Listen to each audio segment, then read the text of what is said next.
It is estimated that over 1 million people suffer from an eating disorder in the UK. Those most at risk are between 10 and 19 years of age. This is the story of 3 young people who have suffered from anorexia nervosa, the deadliest of all mental illnesses. Hiya, I'm Lindsay. I'm here with Beat to do a talk to some Year 9 students. Okay, Lindsay, I'll just sign Lindsay acts as a young ambassador for Beat, the eating disorders campaigning organisation. Constance kept a diary, describing her thoughts and fears as she fought her private battle against a disease that almost killed her. And Rob, whose unique testimony gives us some insight into the mind of a male anorexic. They don't want anorexia to remain hidden away. They want the facts to be known, because if spotted early enough with the right kind of help, this frightening illness can be defeated.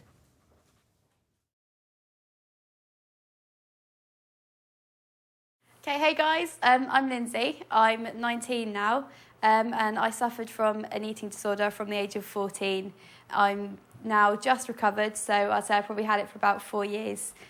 Quite bad, it included a bit of a stint in hospital, so but anyway, I'm going to go through all that and just let you know how it came about and what happened to me when I was ill.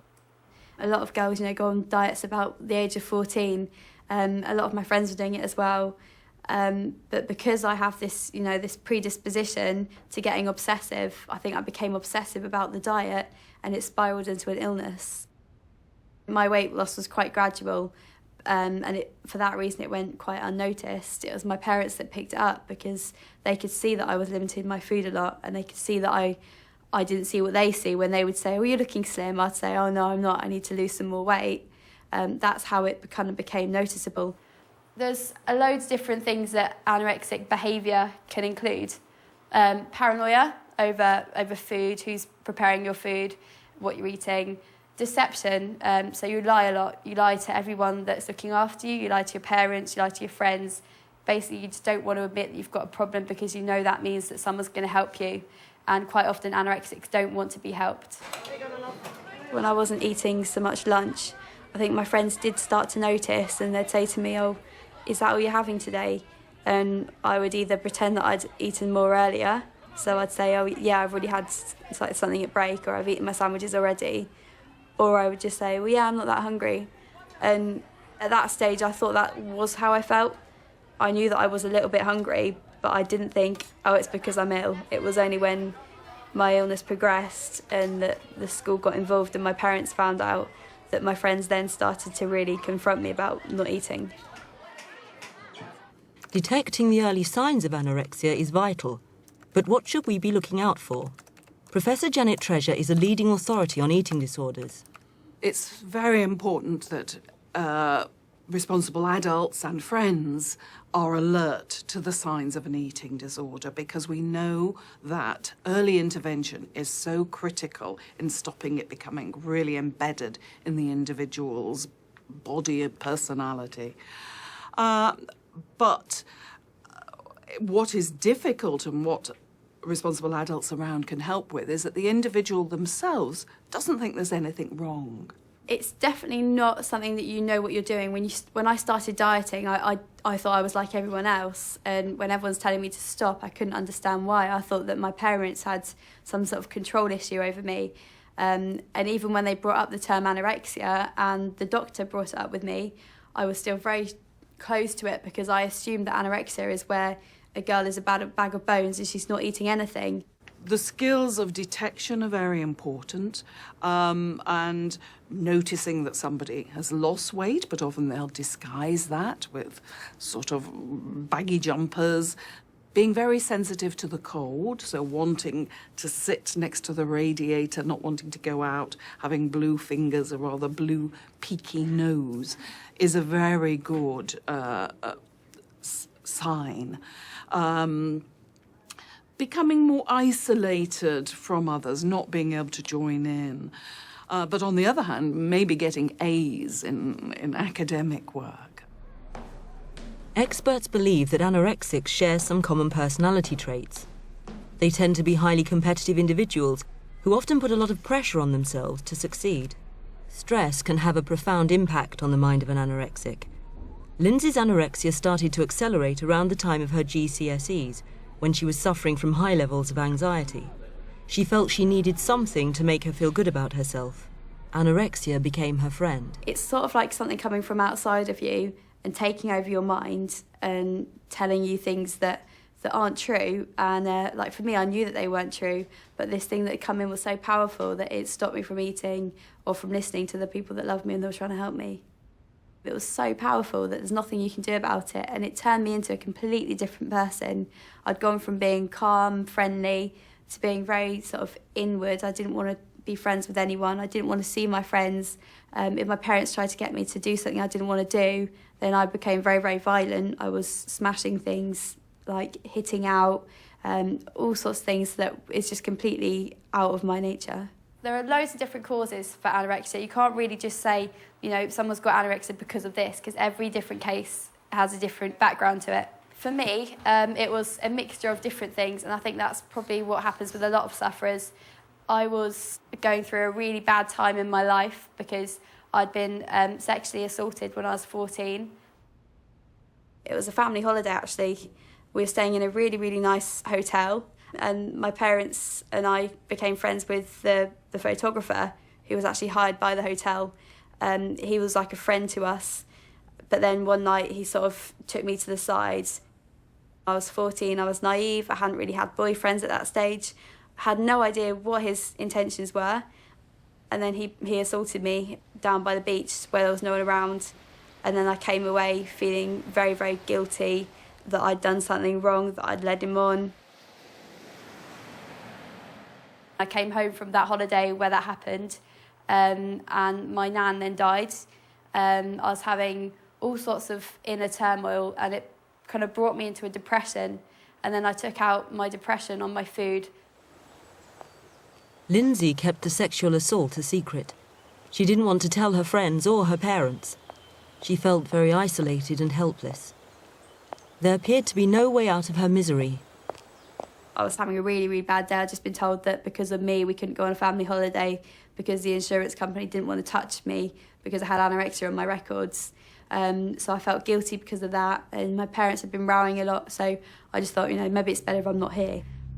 I went to bed, lay there for a while crying, thinking about it, and got my thoughts together, and then just went to the medicine cabinet, got some pills, and that was it, took them. An hour later I woke up feeling horrendously sick. My bed was spinning and everything, so I sort of staggered to my parents' room and actually admitted to them that I'd taken the overdose because I was terrified by this stage, and they rushed me to hospital. Anorexia had taken over her mind and body. Her overdose was a warning sign that her condition was rapidly deteriorating. She needed urgent treatment. But the availability of specialist psychiatric care for young anorexics can be limited, dependent on where you live. There are some parts of the country which have no provision whatsoever. Lindsay was at death's door before she was finally admitted. To be honest, inpatient was absolute torture. It did give me an insight into how, you know, like there was only one choice. You either put on weight or you go into hospital. You can't just keep losing weight. It was very, very rigid in there. All the meal times were very, very structured, set times. 5 o'clock in the morning, we had weigh-ins once a week for all the anorexics. So we'd get woken up and made to go and get weighed, then go back to bed. Throughout the night, we were watched, we were on observation in case we were exercising in our beds. And meal times, all the anorexics would have to sit together, each with a carer next to them, and you weren't allowed to drop food, or you had to either eat it off the floor or the table, or you'd get double the portion back. We had cake one day which was doused in buttercream icing, which I hate, and I refused to eat it, so I had to sit till the next mealtime on supervision with a carer in solitary confinement. We had to just look at the piece of cake for, I think it was three or 4 hours on my own, as punishment. And if I'd carried on doing that, I would have been put on tube feeding. So after that, I started eating because I had this threat of tube feeding, and my mum had to sign a form to say that she'd let me be tube fed if necessary. For sufferers with anorexia, weight gain is a crucial first step towards recovery. But what Lindsay felt she also needed was help with tackling her underlying emotional problems. It's left me with massive issues with my body image. I'm very, very self-conscious. I'm always going to freak out about my weight. I'm always going to be watching what I eat. I don't think that's going to change until I get the therapy that I needed. Even now, sort of my weight's fine. I'm living my life, but I don't think that I ever got the therapy that I needed to overcome it. So I've still got the issues that I had when I was very ill. And it's also on my health. I mean, I think that I'm okay, but I could have osteoporosis and all sorts of other things that have been undetected so far. And again, that's not really been followed up. I just kind of got lost in the system. Once you look okay, that's it, you're gone. So I think that kind of needs to be reviewed in some way, because it's one thing refeeding an anorexic, but it's the mindset that you need to change, as they're going to go straight back down when they get home. My parents gave me a lot of support when I was getting better, and I think it definitely helped me, because at that stage I didn't really have many friends that I could turn to. So what do you need for tonight? And then I met my boyfriend, who has been a massive, massive help. And I think he helped me to put on the weight as well, because in the last few months of my recovery, I met him, and suddenly I was just wanting to be the same as him. I wanted him to see me as normal and not be thinking, oh, she's ill, she's got issues. Now I can be this weight and not be too worried because I'm with him. Oh, okay. You all right? Okay, yeah. Generally, I've just got everything back on track now. Now that my weight's up, I can start doing stuff again. I've got my friends back. It's all looking good. So it's not really comparable to the life I had when I was ill. There's absolutely no comparison. I was so miserable back then, and now I can just get on with stuff. I've got my whole life ahead of me. Currently, 1.5 million people in the UK have an eating disorder. 85% of them are female and 15% are male. That doesn't sound like much, just 15%, but if you think about it, male eating disorders don't really get covered in the media at all.